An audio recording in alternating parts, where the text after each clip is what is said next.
Hi everyone, இது வந்து எல்ஸ்டார்ட் Coca Cola freezer control board. இது ப்ராப்ளம் பார்த்தீங்கன்னா டெத்து கண்டிஷனு ஆனே ஆகல. ஓகேங்களா? இப்போ பார்த்தீங்கன்னா இது ரெடி பண்ணியாச்சு. ரெடி பண்ணிட்டு ஆன் ஆகுது இல்லைன்னு பார்க்க போகிறோம். இதில் வந்து பார்த்திங்கன்னா அதனோட கனெக்ஷன் டயக்ராம் கொடுத்துருப்பாங்க. கம்ப்ரஸரு, லைன் இன்னு, ஃபேனு, லைட்டு. அதுக்கப்புறமா பார்த்திங்கன்னா இது பார்த்திங்கன்னா low voltage section, 12 volt, auxiliary, condenser, அப்புறமா அப்ளையன்ஸு இப்படி கொடுத்துருப்பாங்க. அதே மாதிரி ஒரு ஃபேனோட ஆப்ரேட்டிங் வோல்டேஜி, லைட்டிங்கோட ஆப்ரேட்டிங் வோல்டேஜி எல்லாமே இதில் மென்ஷன் பண்ணியிருப்பாங்க. இன்புட்டு அது மாதிரி 12 வோல்ட்டு விஏசி தான், அதாவது 12 வோல்ட்டுன்றது டிசி இல்லை, 12 வோல்ட் ஏசி கொடுத்து தான் இது ஆப்ரேட் பண்ணுறாங்க. அதுக்கப்புறமா பார்த்தீங்கன்னா லைன் கொடுத்துட்றாங்க.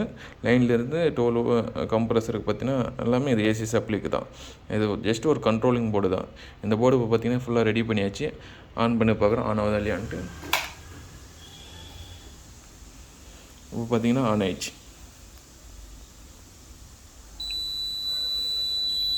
ஒரு போர்டு பார்த்தீங்கன்னா கண்ட்ரோலிங் போர்டு ஃபுல்லாக ரெடி ஆகிடுச்சு. இது எத்தனை அப்படியே கஸ்டமர் ப்ளேஸில் நம்ம ஃபிக்ஸ் பண்ணால் போதும். Thank you friends.